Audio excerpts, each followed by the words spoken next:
शुक्लां ब्रह्मविचारसारपरमामाद्यां जगद्व्यापिनीं वीणापुस्तकधारिणीमभयदां जाड्यान्धकारापहां हस्ते स्फाटिकमालिकां विदधतीं पद्मासने संस्थितां वन्दे तां परमेश्वरीं भगवतीं बुद्धिप्रदां शारदां। శ్రీ మహాగణాధిపతయే నమః. శ్రీ మహాసరస్వత్యై నమః. శ్రీ గురుభ్యో నమః.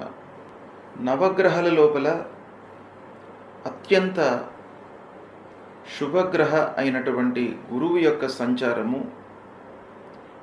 మానవుని పైన చాలా ప్రభావాన్ని చూపిస్తుంది.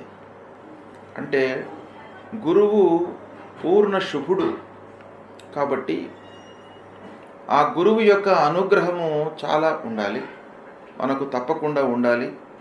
మనిషి అభివృద్ధి పథంలో పయనించాలి, అభివృద్ధిలోకి రావాలి అనంటే గురువు యొక్క అనుగ్రహము చాలా అవసరం. సాంప్రదాయంగా ఆలోచించినప్పటికీ గురువు త్రిమూర్తి స్వరూపమైనటువంటి వాడు. గురుర్బ్రహ్మ గురుర్విష్ణు గురుర్దేవో మహేశ్వర గురు సాక్షాత్ పరబ్రహ్మ తస్మై శ్రీ గురవే నమః అన్నారు. అంటే తల్లిదండ్రుల తర్వాత అత్యంత ప్రాధాన్యత కలిగినటువంటి వ్యక్తి గురువు.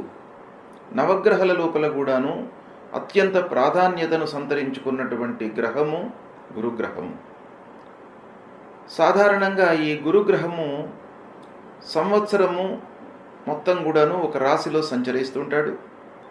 ఆ 12 నెలలు ఒక రాశిలో ఉండడం మూలకంగా వివిధ రాశులకు అంటే 12 రాశుల వారికి ఏ స్థానాలలో సంచరిస్తున్నాడు, ఎలాంటి ఫలితాలు ఉంటాయి అనేటువంటి విషయము మనము సర్వసాధారణంగా గోచార ఫలితాలను దృష్టిలో పెట్టుకొని చెప్పుకుంటూ ఉంటాము. అయితే ఈ సంవత్సరము ఒక ప్రత్యేకమైనటువంటి స్థితి గురువు యొక్క సంచారంలో ఏర్పడింది. అదేంటంటే 14 మే 2025 నుండి 18 అక్టోబర్ 2025 వరకు మిథున రాశిలో సంచరిస్తున్నాడు. అంటే 5 మాసాల 10 రోజులు ఈ రాశిలో సంచరిస్తున్నాడు. 12 మాసాలు ఉండవలసినటువంటి గురుగ్రహము ప్రథమం లోపల 5 మాసాల 10 రోజులు ఉంటున్నాడు. అంటే ఈ సందర్భంలో 12 రాశుల వారికి ఎలాంటి ఫలితాలను ఇస్తున్నాడు ఈ 5 మాసాల లోపల. అయితే మృగశిర నక్షత్రం 3వ పాదంలో ప్రవేశించడంతో మిథున రాశిలోకి ప్రవేశిస్తున్నాడు. అంటే 14 మే 2025 రోజున మృగశిర 3వ పాదంలోకి ప్రవేశిస్తున్నాడు గనక మిథున రాశిలోకి ఎంటర్ అవుతున్నాడు. దాని తర్వాత మళ్ళీ ఆరిద్ర నక్షత్రంలో 13 జూన్ రోజున ఆరిద్ర నక్షత్రంలోకి ప్రవేశిస్తున్నాడు. తదనంతరం 13 ఆగస్టు రోజున పునర్వసు నక్షత్రంలోకి ప్రవేశిస్తున్నాడు. ఈ విధంగా ఈ 5 మాసాల 10 రోజులు ఈ నక్షత్రాలలో ప్రయాణం చేస్తున్నాడు గురుగ్రహము. ఈ గురుగ్రహము మానవుడి పైన అంటే జాతకుడి పైన 12 రాశులలో జన్మించినటువంటి వారిపైన అనేక అంశాలపైన ప్రభావాన్ని చూపిస్తుంది. ముఖ్యంగా ఆదాయము, రాబడి, వృత్తిపరమైనటువంటి ఔన్నత్యం ఎలా ఉంటుంది అనేటువంటి విషయం పైన, తర్వాత గురువు సంతానకారకుడు కాబట్టి పిల్లల యొక్క అభివృద్ధి, వాళ్ళ చదువు, ఉద్యోగాలు, సెటిల్మెంటు ఎలా ఉంటాయి అనేటువంటి విషయం పైన కూడాను ఆ గురువు యొక్క ప్రభావం ఉంటుంది. తర్వాత శాస్త్ర విజ్ఞానం పైన కూడాను ఈ గురువు యొక్క ప్రభావం ఉంటుంది. అంటే మనము ఏదైనా కూడాను శాస్త్రము లేదా టెక్నాలజీ పరంగా ఏదైనా కూడాను అవగాహన చేసుకోవడానికి, అర్థం చేసుకోవడానికి, ఉన్నత విద్య మనకు అనుకూలించడానికి కూడాను ఆ గురువు యొక్క అనుగ్రహం బాగా కావాలి. ఇక పాండిత్యము, నలుగురి లోపల కూడాను ఈ విద్యా పాఠవాలు ప్రదర్శించడానికి, మంచి పేరు తెచ్చుకోవడానికి, పండితుడు అనేటువంటి ఒక గౌరవ మర్యాదలు లభించడానికి కూడాను గురువు యొక్క అనుగ్రహం బాగా కావాలి. అంతేకాకుండా ముఖ్యంగా జాతకుడు అంటే మనిషి ధర్మ మార్గంలో ప్రయాణించడానికి కూడాను ఆ గురుగ్రహం యొక్క అనుగ్రహం కావాలి. భక్తి మార్గంలో ప్రయాణించడానికి భక్తి ప్రపత్తులో ఉండడానికి కూడాను ఆ గురువు యొక్క అనుగ్రహం కావాలి. ఆధ్యాత్మిక సాంస్కృతిక కార్యక్రమాలు ఈ మనిషి మనసులో మెదలడానికి కూడాను గురువు యొక్క అనుగ్రహం కావాలి. ఈ విధంగా అనేక అంశాలపైన గురువు యొక్క సంచారము, ఆ గురువు మంచి స్థానాలలో ఉండడము, తద్వారా కలిగేటువంటి విషయాలు చాలా ఉన్నాయి. కాబట్టి గురువు యొక్క సంచారానికి అత్యంత ప్రాధాన్యత ఉన్నది. మేషరాశి వారికి గురువు మిథున రాశిలోకి సంచరించడం మూలకంగా మిథున రాశిలోకి ప్రవేశించి సంచరిస్తున్నటువంటి ఈ కాలంలో, ఈ కాల వ్యవధి లోపల మేషరాశి జాతకులకు గోచార ఫలితం ఎలా ఉంటుంది అనేటువంటి విషయాన్ని మనం తెలుసుకుందాం. 14 మే 2025 నుండి 18 అక్టోబర్ 2025 వరకు గురువు మిథున రాశిలో ఉంటున్నాడు. అంటే మిథున రాశిలో సంచరిస్తున్నాడు. ఈ మిథున రాశిలో సంచారం అనేటువంటిది మేషరాశి జాతకులకు ఎలా ఉంది అనంటే, మేషరాశి వారికి తృతీయ స్థానం అవుతుంది.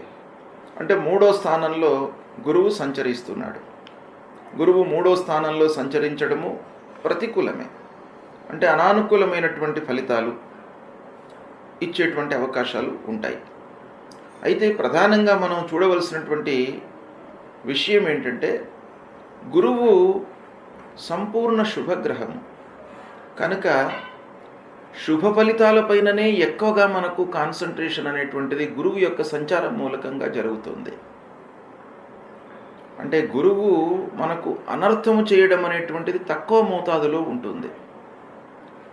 ఒకవేళ గురువు ప్రతికూల సంచారము ఉన్నప్పుడు మంచి పనులు జరగవు, కానీ చెడు ఫలితాలను ఎక్కువగా ఇచ్చేటువంటి అవకాశాలు తక్కువగా ఉంటాయి. అందున మేషరాశి జాతకులకు భాగ్యాధిపతి అంటే 9వ స్థానాధిపతి ద్వాదశాధిపతి అయినాడు. కాబట్టి యోగకారకమైనటువంటి గ్రహము గురుగ్రహము. అలాంటి గురువు 3వ స్థానంలో సంచరిస్తున్నాడు. అంటే తృతీయ స్థానంలో సంచరించడం మూలకంగా మనం గోచార ఫలితాలపైన కాన్సన్ట్రేషన్ చేస్తున్నాం కనుక గోచార ఫలితాలను ఆ స్థానారీత్యా అంటే గురువు యొక్క ఆధిపత్య రీత్యా కూడాను మనం జోడించి చూసినట్టయితే కొంత డిఫరెంట్గా మనం ఫలితాలను పొందేటువంటి అవకాశాలు ఉంటాయి. అయితే ఈ భాగ్యాధిపతి తృతీయ స్థానంలో సంచరిస్తున్నాడు. గోచార రీత్యా తృతీయం ప్రతికూలం అనుకున్నాం గనక ఎలాంటి ఫలితాలు ఉంటాయి అనంటే, ముఖ్యంగా రాబడి పైన ప్రభావాన్ని చూపిస్తాడు. అంటే చేసేటువంటి వృత్తి లోపల కొన్ని ఇబ్బందులు తలెత్తే అవకాశాలు ఉంటాయి. ఈ తృతీయ స్థానము బాధక స్థానం కూడాను కనుక మనం చేసేటువంటి వృత్తి లోపల ఇబ్బందులు ఎదురు కావడం మూలకంగా ఒక క్షణం లోపల మనకేమనిపిస్తుంది అనంటే, ఈ వృత్తి వదిలిపెట్టేసి వేరే వృత్తిలో మనము ఎంటర్ అవుదామా అనేటువంటి ఒక కోరిక కూడాను ఉత్పన్నమయ్యేటువంటి స్థితికి తీసుకువస్తాడు. కాబట్టి వృత్తి లోపల అంటే మనం చేసేటువంటి ప్రొఫెషన్లో చాలా జాగ్రత్తలు తీసుకోవాలి. ఆచితూచి నిర్ణయాలు తీసుకోవడం చాలా అవసరము. ఇక కంపెనీ రన్ చేస్తున్నటువంటి వాళ్ళు లేదా వ్యాపారంలో ఉన్నటువంటి వాళ్ళు వీళ్ళందరికీ కూడాను తన వద్ద పనిచేస్తున్నటువంటి వ్యక్తుల మూలకంగా కొన్ని ఇబ్బందులు తలెత్తేటువంటి అవకాశాలు బాగా ఉంటాయి. కాబట్టి పనివారితో కొంత జాగ్రత్తలు తీసుకోవాలి, జాగ్రత్తగా ఉండాలి. ఇక స్నేహితులు, బంధువులు వీళ్ళందరితో కూడాను కొంత మనస్పర్ధలు ఏర్పడేటువంటి అవకాశాలు బాగా కనబడుతున్నాయి. ముఖ్యంగా స్నేహితులతో మీరు జాగ్రత్తలు తీసుకోవాలి. ఈ బాధక స్థానంలో ఉన్నప్పుడు స్నేహితులతో మనము మనసు విప్పి డిస్కషన్ చేస్తాం. వాళ్ళు మనవాళ్ళు అనేటువంటి ఉద్దేశంతో మనం అన్ని విషయాలను కూడాను వాళ్ళతో చెప్పుకొని డిస్కషన్ చేయడం అనేటువంటిది సర్వసాధారణంగా స్నేహితులతో జరుగుతుంది. కానీ ఈ ప్రత్యేకమైనటువంటి స్థితి లోపల స్నేహితులతో కూడాను, బంధువులతో కూడాను, ఆత్మీయులు దగ్గరి వాళ్ళతో కూడాను మీరు కొంత జాగ్రత్తగానే డిస్కషన్స్ చేస్తూ ఉండాలి. మీ మనసులో ఉన్నటువంటి మాట పూర్తిగా వాళ్లకు విశ్లేషించి డిస్క్లోజ్ చేయకుండా ఎంతవరకు అవసరమో అంతవరకే మీరు వాళ్ళతో చర్చించి ముందుకు పోవడము మంచిది. ఇక ఈ 3వ స్థానంలో సంచరిస్తున్నప్పుడు వృధా శ్రమ ఉండేటువంటి అవకాశాలు ఉంటాయి. అంటే అనవసరంగా మనము కష్టపడవలసి వస్తుంది. దాని మూలకంగా ఫలితం ఉండదు అని తెలిసినప్పటికీ శారీరకంగా మనం కష్టపడవలసినటువంటి స్థితిని క్రియేట్ చేస్తాడు. కాబట్టి దాన్ని దృష్టిలో పెట్టుకొని కొంత జాగ్రత్తగా ఎఫర్ట్స్ ఇంకా ఎక్కువ పెట్టినట్టయితే ఆ లోపాన్ని మీరు అధిగమించేటువంటి అవకాశాలు ఉంటాయి. ఇక ప్రారంభించినటువంటి పనుల లోపల కూడాను ఆటంకాలు గోచరిస్తున్నాయి. ఈ 3వ స్థానంలో సంచరించడం మూలకంగా తర్వాత ముఖ్యంగా దగ్గరి వాళ్లను కొంతమందిని మీరు దూరం చేసుకునేటువంటి అవకాశాలు ఈ సమయంలో ఉంటాయి. అంటే వైషమ్యాలు పెరగడం మూలకంగా దగ్గరి వాళ్ళు, ఆత్మీయులు మీకు దూరమయ్యేటువంటి అవకాశాలు బాగా కనబడుతున్నాయి. కాబట్టి దీన్ని దృష్టిలో పెట్టుకొని కొంత మనం వ్యవహరించినట్టయితే కొంతలో కొంత అయినప్పటికీ మనము అధిగమించే అవకాశాలు ఉంటాయి. ఉద్యోగంలో మార్పులు కనబడతాయి. అంటే చేసేటువంటి ఉద్యోగం మానివేయడము, లేదా మనకు ఆ సంస్థలలో ఇబ్బందులు ఏర్పడము, తద్వారా ఆ ఉద్యోగంలో నుండి వేరే ఉద్యోగంలోకి మనము జాయిన్ కావడము, ఇలాంటి మార్పులు కూడాను సంభవించే అవకాశాలు చాలా ఉన్నాయి. ఇక ముఖ్యంగా ఉద్యోగస్తుల విషయమే ఆలోచించినట్టయితే ఉద్యోగంలో మార్పుతో పాటుగా బదిలీలు, ఒక సెక్షన్లో ఉన్నటువంటి వారిని ఇంకో సెక్షన్కి బదలాయించడము, పనితనానికి గుర్తింపు లభించినప్పటికీ ఏదో మిషతో మనను ఆ పనిలో నుంచి తప్పించడం అనేటువంటిది సాధారణంగా జరిగేటువంటి అవకాశాలు ఇక్కడ బాగా కనబడుతున్నాయి. అధికారులతో, ఆఫీసులో అధికారులతో వైషమ్యాలు, మనస్పర్ధలు, ఇలాంటివన్నీ కూడాను తలెత్తేటువంటి అవకాశాలు ఈ 3వ స్థానంలో గురువు సంచరిస్తున్నప్పుడు ఉంటాయి. కనుక ఈ 3వ స్థానంలో ప్రత్యేకంగా 14 మే 2025 నుండి 18 అక్టోబర్ 2025 వరకు 3వ స్థానంలో సంచరిస్తున్నాడు. అయితే గోచార ఫలితాలు ఇలా ఉన్నప్పటికీ ఆధిపత్య రీత్యా మనం ఆలోచించినట్టయితే మేషరాశి వారికి భాగ్యాధిపతి అయినాడు కాబట్టి భాగ్యాధిపతి 3యంలో సంచరిస్తున్నాడు, ద్వాదశాధిపతి 3యంలో సంచరిస్తున్నాడు. ఇది కొంతవరకు మనకు సంతోషకరమైనటువంటి సంచారం. భాగ్యస్థానాధిపతి శుభుడు కనుక అలాంటి గ్రహ గోచార రీత్యా ప్రతికూల స్థానంలో ఉండడం మూలకంగా 50% దుష్ప్రభావము కొంత తొలగే అవకాశాలు ఉంటాయి. కనుక ఓవరాల్గా మనము ఈ పీరియడ్, ఈ 5 నెలల 10 రోజులు మనం చూసినట్టయితే గురువు యొక్క ప్రతికూల ప్రభావము మేషరాశి వారిపైన 50% ఉండే అవకాశమే ఉంది.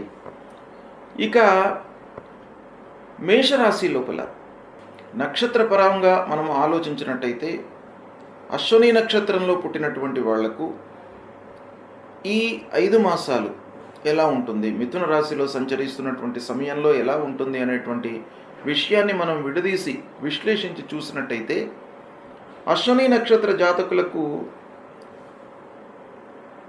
14 మే నుండి 13 జూన్ వరకు గురువు మృగశిర నక్షత్రంలో సంచరిస్తున్నాడు గనక ఈ మృగశిర నక్షత్రంలో సంచారము కొంత ప్రతికూలంగా ఉంటుంది. ఇక తరువాత ఆర్ద్ర నక్షత్రంలోకి ప్రవేశిస్తున్నాడు. ఈ ఆర్ద్ర నక్షత్రంలో సంచరిస్తున్నటువంటి సమయము 13 జూన్ నుండి 13 ఆగస్టు. ఇది బాగా కలిసి వస్తుంది. అంటే అశ్విని నక్షత్ర జాతకులకు ఆర్ద్ర నక్షత్రంలో గురువు సంచరిస్తున్నటువంటి సమయము అనుకూలంగా ఉంటుంది. రాశిపరంగా గోచార రీత్యా 3వ స్థానంలో సంచరిస్తున్నప్పటికీ నక్షత్రపరంగా ప్రత్యేకంగా మనము అశ్విని నక్షత్ర జాతకుల విషయం ఆలోచించినట్టయితే ఈ పీరియడ్ లోపల 13 జూన్ నుండి 13 ఆగస్టు వరకు బాగా అనుకూలంగా ఉండే అవకాశాలు ఎక్కువగా గోచరిస్తున్నాయి. తదనంతరం 13 ఆగస్టు నుండి 18 అక్టోబర్ వరకు పునర్వసు నక్షత్రంలో సంచరిస్తున్నాడు బృహస్పతి. కనుక ఈ పునర్వసు నక్షత్రంలో సంచరించడము మళ్ళీ ప్రతికూలంగా ఉంటుంది. అంటే 13 ఆగస్టు నుండి 18 అక్టోబర్ వరకు ప్రతికూలంగా ఉంది. ఈ క్లాసిఫికేషన్ను మనం చూసినట్టయితే అశ్విని నక్షత్ర జాతకులకు 14 మే నుండి 13 జూన్ బాగాలేదు, 13 జూన్ నుండి 13 ఆగస్టు బాగా ఉంది, బాగా కలిసి వస్తుంది. 13 ఆగస్టు నుండి మళ్ళీ 18 అక్టోబర్ వరకు ప్రతికూలంగా ఉంది. అంటే మధ్యన ఈ 5 మాసాల లోపల కూడాను మధ్య భాగం బాగా అనుకూలంగా ఉంది అశ్విని నక్షత్ర జాతకులకు. ఇక భరణి నక్షత్ర జాతకుల విషయం ఆలోచించినట్టయితే ప్రథమంలో మృగశిర నక్షత్రంలో సంచరిస్తున్నటువంటి సమయము చాలా అనుకూలిస్తుంది. అంటే 14 మే నుండి 13 జూన్ బాగా కలిసి వస్తుంది. మళ్ళీ 13 జూన్ నుండి 13 ఆగస్టు ప్రతికూలంగా ఉంటుంది. 13 ఆగస్టు నుండి 18 అక్టోబర్ మళ్ళీ అనుకూలంగా ఉంటుంది. అంటే భరణి నక్షత్ర జాతకులకు ప్రథమంలో అనుకూలంగా ఉంది, 5 మాసాల లోపల, చివరి లోపల కూడాను అనుకూలంగా ఉంది, మధ్యకాలం కొంత ప్రతికూలంగా ఉంది. ఇక కృత్తికా నక్షత్రంలో పుట్టినటువంటి వారి విషయం ఆలోచించినట్టయితే 13 మే నుండి 13 జూన్ వరకు ప్రతికూలంగా ఉంది, 13 జూన్ నుండి 13 ఆగస్టు వరకు అనుకూలంగా ఉంది, 13 ఆగస్టు నుండి 18 అక్టోబర్ వరకు మళ్ళీ ప్రతికూలంగా ఉంది. అంటే కృత్తికా నక్షత్రం 1వ పాదంలో జన్మించినటువంటి వారికి ఈ గురు భగవానుడి యొక్క అనుగ్రహము ప్రథమంలో, చివరి లోపల, అంటే ఈ 5 మాసాల 10 నెలలు మిథున రాశిలో సంచరిస్తున్నాడు. ఈ కాలం లోపల మొదటిలో, చివరి లోపల కృత్తికా నక్షత్ర జాతకులకు ప్రతికూలంగా ఉంటుంది, మధ్యన అనుకూలతను ప్రసాదిస్తున్నాడు. ఈ విధంగా మనం నక్షత్ర రీత్యా చూసినట్టయితే ఈ ప్రతికూలత మనకు కొంత తగ్గే అవకాశాలు బాగా ఉన్నాయి. అంటే మేషరాశిలో జన్మించినటువంటి వాళ్ళు చాలామంది ఉంటారు. వాళ్ళందరికీ కూడాను ఒకే రకమైనటువంటి ఫలితాలు ఉండవు. మళ్ళీ నక్షత్ర రీత్యా డిఫరెంట్గా ఉంటాయి ఫలితాలు. ఆ నక్షత్రం లోపల కూడాను పాదంలో జన్మించినటువంటి వారిని దృష్టిలో పెట్టుకున్నట్టయితే మరీ డిఫరెంట్గా ఉంటుంది. కాబట్టి ప్రతి పాదం గురించి విశ్లేషించడం అనేది వ్యక్తిగత జాతకానికి మనము అనుసంధానం చేసుకొని చూసుకోవడం అనేటువంటిది మంచిది. కానీ నక్షత్ర రీత్యా చూసినట్టయితే ఈ విశ్లేషణ ప్రకారంగా మనకు అశ్విని భరణి కృత్తికా నక్షత్ర జాతకులకు డిఫరెంట్గా ఈ సమయంలో ఫలితాలు ఉండేటువంటి అవకాశాలు ఉన్నాయి. కాబట్టి ఈ విధంగా ఓవరాల్గా మేషరాశి వారికి ఈ 14 మే నుండి 18 అక్టోబర్ వరకు గోచార రీత్యా తృతీయ స్థానంలో ఉన్నాడు కనుక కొన్ని విషయాలలో, కొన్ని పనులలో కొంత జాగ్రత్తలు తీసుకోవడము, ముఖ్యంగా పిల్లల విషయంలో జాగ్రత్తలు తీసుకోవడము, వాళ్ళ యొక్క డెవలప్మెంట్ విషయంలో మీరు కాన్సన్ట్రేట్ చేయడము, తర్వాత మనం చేసేటువంటి వృత్తి లోపల కూడాను కాన్సన్ట్రేట్ చేయడము చాలా అవసరము. ఇక ముఖ్యంగా ఆధ్యాత్మికతను పెంచుకోవాలి. ఈ సమయం లోపల పెంచుకున్నట్టయితే మీకు ఆ గురు భగవానుడి యొక్క అనుగ్రహం బాగా లభిస్తుంది. ఈ విధంగా మేషరాశి జాతకులకు ఈ పర్టికులర్గా 14 మే నుండి 18 అక్టోబర్ వరకు ఇలాంటి ఫలితాలు ఉన్నాయి. గురువు ప్రతికూల స్థానాల్లో సంచరిస్తున్నటువంటి సమయంలో మనము పరిహారాలు చేసుకోవడము చాలా ఉత్తమమైనటువంటి కర్తవ్యం. అంటే మానవ ప్రయత్నంగా కొన్ని రెక్టిఫికేషన్స్ చేసుకొని భగవంతుడి అనుగ్రహం కొరకై మనము పరిహారాలను చేసుకోవాలి. పరిహారాలను చేసుకునేటువంటి క్రమంలో మనకు శాస్త్రము 3 రకాలుగా చెప్పింది. ఒకటి, ఆ గురువుకు సంబంధించినటువంటి మూలమంత్రాన్ని ప్రతినిత్యం కూడాను జపించుకోవడము. దేవానాంచ ఋషీణాంచ గురుంకాంచన సన్నిభం వందనీయం త్రిలోకానాం తం నమామి బృహస్పతిం అనేటువంటి ఈ మూలమంత్రాన్ని ప్రతినిత్యం కూడాను 16 సార్లు జపించినట్టయితే ఆ గురు భగవానుడి యొక్క అనుగ్రహం మీకు లభిస్తుంది. రెండవది, మాతాపితృలను సేవించడము. ఇది చాలా ముఖ్యమైనటువంటిది. రెండవది, ప్రతినిత్యం కూడాను తల్లిదండ్రులను సేవించడం మూలకంగా, తల్లిదండ్రులు ప్రథమ గురువులు మనకు, కాబట్టి వారి యొక్క అనుగ్రహం లభిస్తుంది. తల్లిదండ్రుల యొక్క ఆశీర్వచనము, అనురాగము, ప్రేమ లభించినట్టయితే మీకు అన్నీ కూడాను జయాలే కలుగుతాయి మీ జీవితంలో. కాబట్టి ప్రతినిత్యం కూడాను తల్లిదండ్రులకు నమస్కరించుకోవడము, వాళ్ళ యొక్క బాగోగులు తెలుసుకోవడము, సపర్యలు చేయడము, ఇది చేయడం మూలకంగా మీకు గురు భగవానుడు ప్రీతి చెందుతాడు. ఇక మూడవది, గురువుకు సంబంధించినటువంటి దానాలు ఇవ్వడం. గురువుకు సంబంధించినటువంటి దానాలు ముఖ్యంగా పసుపు పచ్చ వస్త్రము, శనిగలు, ఇవి దానం ఇవ్వాలి.